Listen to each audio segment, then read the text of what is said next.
All right, we are live and ready to go. I'm so excited to chat today about a bunch of different things, primarily equity and how to be equitable in our classrooms, as well as with each other. So I'm excited to chat today with Hedreich Nichols, a friend of mine that I've met through social media. I love the fact that we can connect this way in this day and age through Twitter and Facebook and all of these different channels. So YouTube, all of this kind of stuff. So but before we dive into our chat today, Hedreich, I'd love for you to introduce yourself to anyone who may not know who you are, or to people who do, just say hello. But tell us a little bit about who you are and what you do and your background. I am actually a repurposed singer, Grammy-nominated singer and songwriter. Came to full-time education a couple of years ago. Went back, got my master's in educational technology. So now I'm teaching in an IB setting, teaching 7th grade tech, and working as district lead and writing curriculum. So training teachers and doing all that wonderful stuff. Also host of Small Bites on a YouTube series on equity, and have 3 books in the work, 2 for middle school library, a middle school library series, and 1 on equity strategies for teachers. So lots of stuff going on.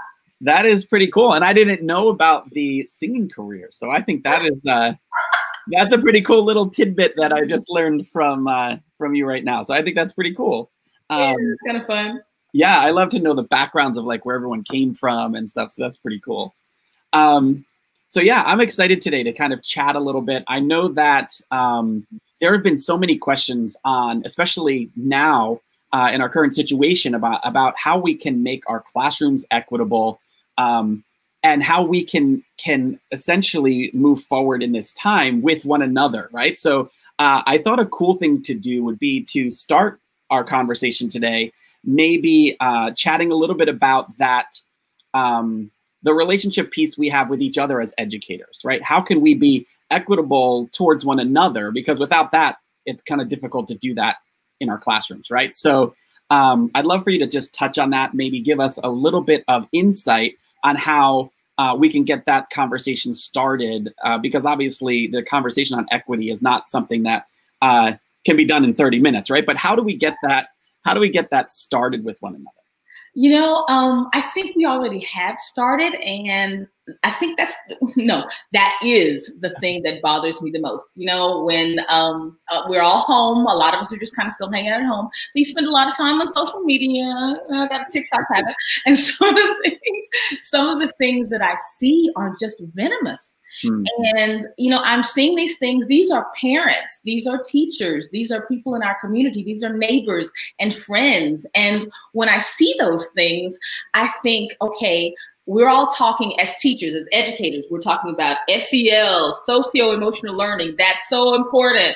That's what we've got to really focus on, especially with the COVID pandemic. And so how can we talk about socio-emotional learning and then go on Facebook, Twitter, Instagram, TikTok, and say awful things to one another? So wherever we are on the, you know, on the Black Lives Matter, All Lives Matter spectrum, wherever we are on the yes, wear a mask, don't wear a mask spectrum, we've got to find a way to meet each other in the streets without wanting to shoot each other.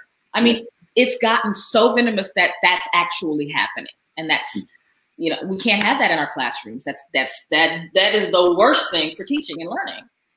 Yeah, I agree, and I think that can spill over into how we kind of react, not only with our students but also with our colleagues, and the whole school culture. Then can be affected, right? If we aren't, I guess when we had talked just before this, you had said just be gentle and kind, right? I think those 2 words are so important, because if we take the time to do that, and you can touch more on this if you want, but if we take the time to do those 2 things, I think it can really get us moving forward on the right path. You know, those things are so simple and tried and cliche, but the truth of the matter is, my grandma was right. If you can't say something nice, don't say anything at all. And there is a way to disagree nicely. There's a way to disagree kindly. And I have a video at the beginning of my school year every year, and it tells the 8 protocols, you know, our 8 procedures in class. And the #1 rule is kindness matters. We encourage, you don't have to go on vacation with anybody, but you encourage one another. You don't make people feel bad about asking questions, and they buy in. You know what I mean? They're shocked that I'm that serious about it, that's an actual classroom rule, but it is. And I don't care if it's just a hashtag. Kindness really does matter. The way we disagree matters. So, yeah. And I agree. I think that, and you kind of hit it even on I thought you hit the nail on the head a lot when you said, we can still disagree. It's not saying, you know, I have to be kind and generous. If I don't or gentle. And if I disagree with you, I still have to be this, you know, almost like a pushover. And that's not what this means, right? We can disagree. And I think disagreements and those conversations make us stronger, right? But being venomous in those conversations really doesn't solve anything. So I love that that rule, because that discourse between one another is what, you know, and that those disagreements make us become better. But if they're done through the lens of kindness and in a gentle way, I think we can get a lot further. That's right. And even when you are in your feelings, you can say things firmly and passionately without attacking people personally.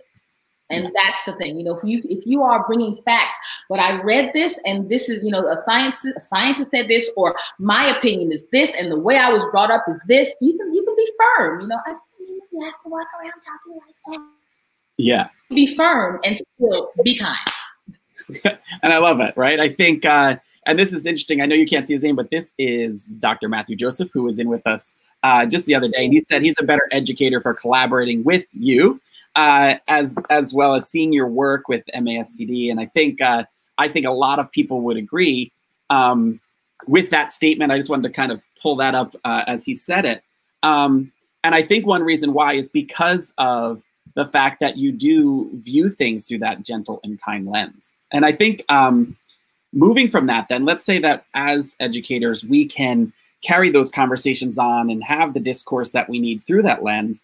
Now we step into our classroom, right? And we want to make this equitable for everyone. And in some cases, there's people that maybe they don't even know how to use technology or have access to it. Or, you know, we might be teaching students that are not able to access anything along those lines. And we're told, well, we're going to be teaching remotely and you have to be able to do this. And I know we talked a little bit about the secret sauce and that kind of stuff. And I want to talk to you about what is that? How do we go about doing those types of things and keeping things equitable in that way? You know, I know our district has been very intentional about making sure that every student has technology, that every student has access to Wi-Fi. I really think that everybody should make sure that we ought to have funding for that. You know, we find funding for a lot of things. So I think that's a place that we need to look at where we are as a community, and as a larger society. I cannot remember. I'm so sorry, but I know that somewhere in South America, I was told that they actually have Wi-Fi. It's like a government. It's like streets and schools and Wi-Fi. It's a part of your package for being a citizen. So I think we need to look at that, but that's another thing. Yeah. But you might have to get creative. You know, everyone may not have what you want them to. A wonderful educator, Chris Quinn, who just retired from Canada, he visited every one of his students and he sat outside and he looked at books from a safe distance. You may have to, if you are in a severely disadvantaged district and your kids don't have access, you might need to go by and visit and take the package and sit 20 minutes, you know, take your kids, make it a family outing. You may have to make a few calls. You know, there are businesses who will say, yeah, okay, we can afford one Chromebook. Oh, okay, well, we'll take over the Wi-Fi costs for a year. You know, there are people who will do that. You have to ask your friends, ask your coworkers. Hey, teachers, can we all put together this one student doesn't have? Let's all do that. If everybody would think about how we can creatively meet the needs, we would be less angry about who's not giving us what. We need to work on that too. But in the interim, we can be creative. I mean, churches, social, you know, there are groups online. Write a small business grant. Yeah. I went to school. I took a grant writing course because I knew I wanted to work in Title I populations. And I took a business writing, a grant writing class so that I can write a grant and say, okay, great, I'm going to buy 20 Chromebooks and give them to my kids. So think of how you can meet the needs within your own personal village and community. That's my big thing. Yeah, I love that. And I think even along the lines of grants, I mean, we could even think with sponsorships, right? I know there are so many education companies right now that unfortunately they don't have the opportunity that they've had in the past to be sponsors at conferences and things like that, but they're looking for sponsorship ideas, right? So I think that would be something for a school to say, you know what, I want to take this company, I'm going to reach out and see if they'll sponsor our district, right? Yeah. That can be a win-win situation for both in that. So I think you're right. There's lots of ways to think outside the box. I love that you talked about stepping outside of the classroom, right? For kids that that don't have that access. And again, looking for ways to get them that access. And you know, like, even for those who do, you know, sometimes they just need a human touch.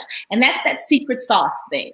You know, you can use the best apps. I mean, I love me some Nearpod and some vocabulary. I love shouting out my kids on TikTok. I can do all the savage dances. But I do know that just you connecting with your kids, there is no app that can replace that. Absolutely none. So whether you're doing that online or whether you're doing that with a drive-by where you wave and throw a pack of Skittles out the window, that you are the secret sauce. You know, teachers are innovative. We are creative. We were able to turn on a dime and go from teaching face to face to connecting with our kids virtually. Some kids, some parents, some teachers didn't even use technology much before that time to teach. So just use that same creativity. Don't think about making this situation look like what face-to-face learning has looked like for the last couple of 100 years. Think of what you can do to meet your kids' needs. You are the secret sauce.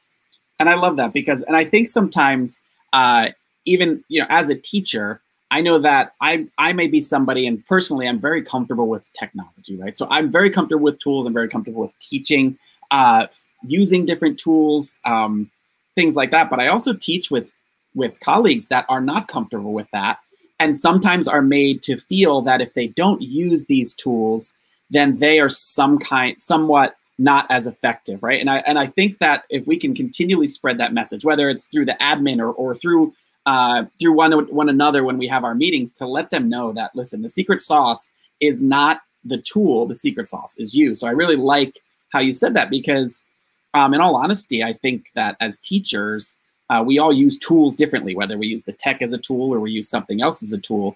But when it comes down to it, I love it. The secret sauce is you, right? It's you as a teacher, and how you can make that classroom a welcoming environment and reach the kids like no one else can, right? I think that is fantastic. Yeah. And I have to say this because I was actually approached. This is interesting. I was approached by a friend of mine that told me that what they think in the next 5 years that teachers will be obsolete. He said he told me that we're not going to be needed in the classroom because everything's going to be automated. Facebook's coming out with like an education program and Google's doing this. And my question to them, and he was talking about artificial intelligence and things like that. And the one thing that he couldn't answer was the fact that how will those kids, each one of them individually, be reached through a computer program, right? Like we know that isn't how the whole student learns, right? So I kind of talked to him a little bit, and he realized, wow, you know what? Maybe the secret sauce isn't in automated programs or you know, some kind of analytical data, right, but more so it's in that person-to-person contact, that teacher that really does care and demonstrates that knowledge and learning to students. So I like how you put that. The secret sauce is you. It's really cool. I mean, think about it. When you have to develop a password and you have a question to remind you, or one of those security questions, one of the security questions is, who was your favorite teacher? Yeah. That tells you the importance of a teacher, not a program, a teacher. Exactly. And I love this. I know that, I don't know if it popped up on our screen, but this is from Kathleen. And she said she just finished working with a group of teachers and helped each other use tech tools and figured out the glitches together, right? I think that's the key word there, right? It's You don't necessarily need to have the expert, quote unquote, or the developer of something.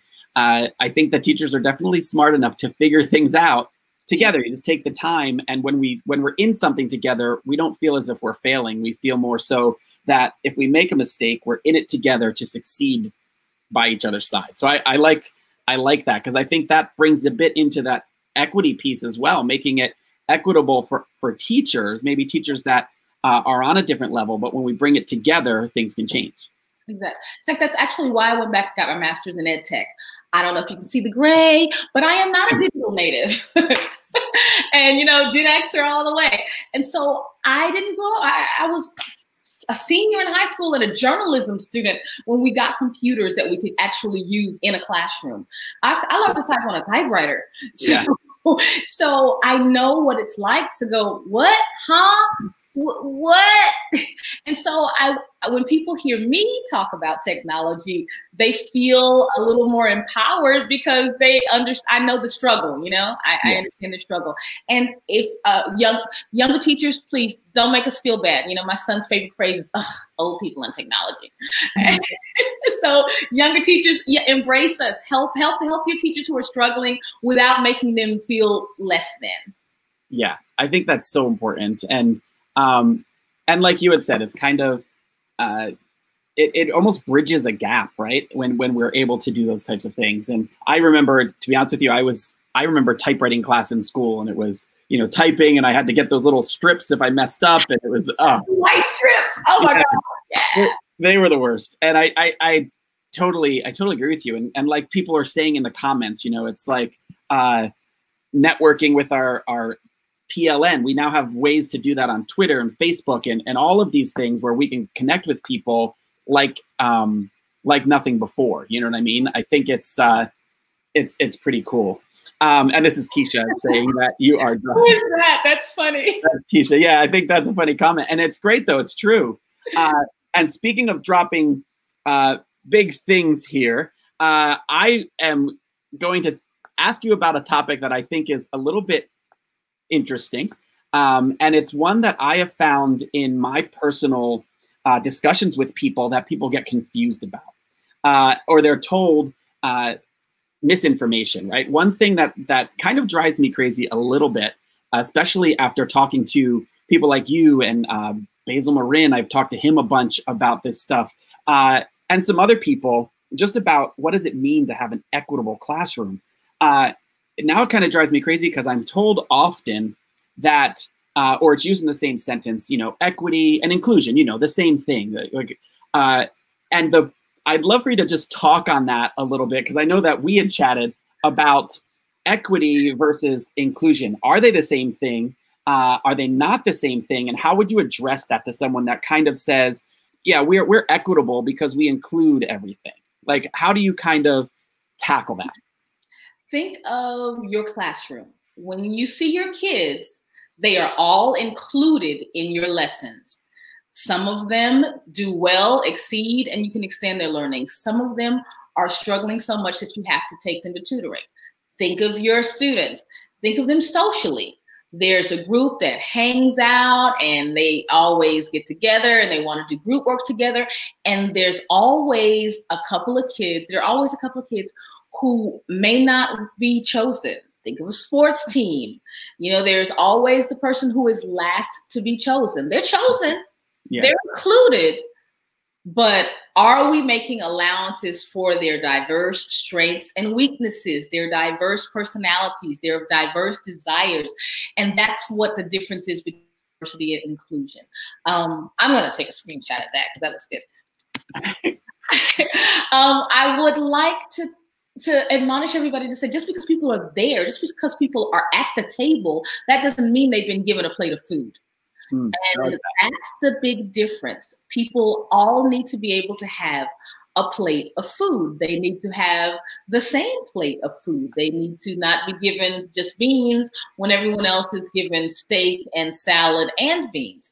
So are we giving the people who are included in our school population, are we giving them the same menu as we're giving other students. If you're not looking at, for example, diverse history from diverse perspectives, then they might not see themselves reflected. And populations who are seeing themselves reflected in our history books are getting a different menu. They're getting steak. Whereas children I look at Black, Indigenous, and people of color do not see themselves often reflected in history the way we've been teaching it over the years. And I'm from Texas, so I can really, really say that because we have a separate history book from the rest of the country. So they're not, I was not served a menu that reflected who I am and the history of my people here in America. And that means I was included. And I got an education, but I did not get the same food that everyone else got. So that's the difference between diversity and inclusion, and that's huge. And I was actually typing that while you were saying it because I think it's a very, very vivid illustration. I'm big with painting pictures. Like if you can paint a picture for me where I visually can photograph this in my mind and see that picture laid out, it helps me to understand it more. And I think with this, I've never heard anyone put it that way. I don't know if they have. This is the first time I've heard it put this way. Where, I never heard it. There you go. You know, just because everyone's at the table doesn't mean that they've been given the same plate of food. And it's so true, right? Just we may sometimes think, okay, we're all included here. But like you had said, this person has steak and this person has, you know, baked beans or whatever it might be. And I love how you said that because in our classroom, we can almost look at our classroom as a large dinner table with all of our kids in front of us. And, you know, the kids over here that are excelling and doing all of this stuff, we kind of look at and say, these are our star pupils. But, and in some cases, you know, they come from different backgrounds, but you might be right. Some kids may have the steak dinner and the others don't, right? So in that sense. Even a step further in that, using that analogy, everybody will not need steak. You know, everybody, they may have some rice on their plate and you have somebody over here who needs a gluten-free menu. So what are you going to do? I can't eat the dinner rolls. I can't eat yeast rolls. What are you going to give me to make sure that I have the same nutrients that everyone else is getting? So you really have to look at students. It's about socio-emotional learning. It's about differentiating and looking to see what your students need and then meeting those needs. And I love that because I think a big part of that is as we move forward, we want to have that intentional lens, right? It's not a matter of taking a look at, okay, let's look at, and I'll go back to that analogy. Let's look at our dinner table. Everyone's here. Okay, great. Let's start. But rather we have to say, okay, let's look at each individual person, each individual need, and kind of look through that lens. It's funny that you said gluten-free. My wife is gluten-free. So whenever we go to restaurants, we don't go to some because they don't offer that menu, right? So we literally don't give people our business because they don't offer something that my wife could eat, right? So I think it's almost a similar mindset. Like when you said that, I thought, wow, you know, imagine sitting in front of teaching in front of students and having a student think, you know, I'm not going to listen to this person because they don't offer what I need. So I'm not going to give them my business, so to speak. Yeah. And I think a lot of times we get frustrated when, oh, that student just doesn't pay attention or they're just not doing something. And we often put the blame on them without looking through the lens of, well, maybe I'm not looking at them as my quote unquote gluten-free customer, right? Like I'm not looking at what they need. I'm looking at what I need and they should adjust to that. And I think I love how you put it. It's just such a very vivid way of talking about it. Thanks. It was really good. This is actually Kathleen. Intentionality is key. I totally agree. I totally agree with that. So sorry, I know we were going off on that a little bit, but I think it's something very important that equity and inclusion are not the same. I know that message has been spread in many ways, maybe accidentally or not, and it's such a thing to drive home. What we say, DEI. I'm the DEI, diversity, equity, and inclusion person on my campus. And so we just kind of blend them all in, but they are separate things. Yeah, love it. So, okay, great. So I've loved our conversation so far. I know that we've talked about being gentle and kind, right? With each other. We want to make sure that we are treating one another with respect, having dialogue. We can disagree. We can have civil arguments, so to speak, but nothing coming out as vicious, right? As soon as it becomes that vicious attack, things kind of go out the door and it can spill into our classrooms. I like how you said that. Thinking outside the box as far as making our classrooms equitable is so important. I love how you said to literally visit. I know Chris Quinn, you had mentioned to visited all of his students, right? And we could send postcards. We can do those things that you had said without the need for technology to let our kids know that we're there and we're there to reach them. And again, the secret sauce is you. Love that secret sauce piece, because it's true. Teachers are so much more than what I think we will often give ourselves credit for, right? And I think that's important. And then, of course, the big one, equity and inclusion are not the same. I think that's a point we want to drive home moving forward. Now, is there anything else you want to kind of wrap up before I tell people how they can get into contact with you and obviously even get more of your content on YouTube and stuff like that? Is there any other last tip or piece you wanted to leave us with? I have to ask, and I would love to use this platform to do it. I am starting a community helpline. You know, we're not quite sure how we're opening, if we're opening, what's going on, when we open. And I want teachers, if you got an hour available in the evenings, especially if you're a North Texas teacher, get in touch with me. I would like to do a parent helpline, not to do tutoring, but just to help, you know, how do I get on Nearpod? How do I get on Edmentum? How do I use Canva? I'm struggling. So if you're a Texas teacher, a North Texas teacher, and you've got an hour that you would like to donate, you know, let's get together and see if we can just offer some community help for some of the parents who are struggling. So that would be my big thing. And that takes me to my last point with it, which is think outside the box. You know, we've got to think not how to make this look like face-to-face learning, but how can we meet our kids' needs as a community of teachers, a community in our neighborhood, you know, our social organizations and places of worship. How can we think outside the box and meet the needs of our students? That's awesome. And if people do want to get in touch with you for the parent helpline, or to reach out and say, hey, I need some help, or I want you to come speak virtually to my school, whatever it might be, how could they get in contact with you the easiest, I guess you could say? Hedreich.com is my website. You can reach me over there. 5smallbites@gmail is the email. And you can find me on Twitter at Hedreich, on Instagram at Hedreich, on Facebook at Hedreich. It's a great name, you know? It really is. I love it. If you spell that, you can find me and send me a message, send me a DM on my YouTube channel. You can write a comment. I'll find you. All right. You are such an incredible servant leader. I agree. Thank you. And I think I think you're right. And the key thing, Hedreich, is obviously spelled Hedreich. And if we can just spell that correctly and get that name there, you are good. This is obviously where you can find small bites, which I would recommend anyone jump into them. They're about 5 to 7 minutes, I would say, right? Short. I never go over 6, like never. Okay. And I'm a fan of that. I'm going live, but that doesn't count. Live doesn't count. Live doesn't count. But yes, I love these quick, and I like how you name them small bites. And I think the catch line is equity for busy people. Busy people. That's what it is. Yeah. And it's great. I think it's a fantastic resource for people to dive in. I've shared it with a bunch of people already. So if anyone wants to check that out, right here is the address for that. And again, if you want to get in contact with Hedreich, you can go onto Twitter and find her there, or on her website at hedreich.com, correct? Yes. Excellent. I just want to say thank you so much for being here. We have some people, praising you right now. We definitely love your heart. Tara, I had the pearls.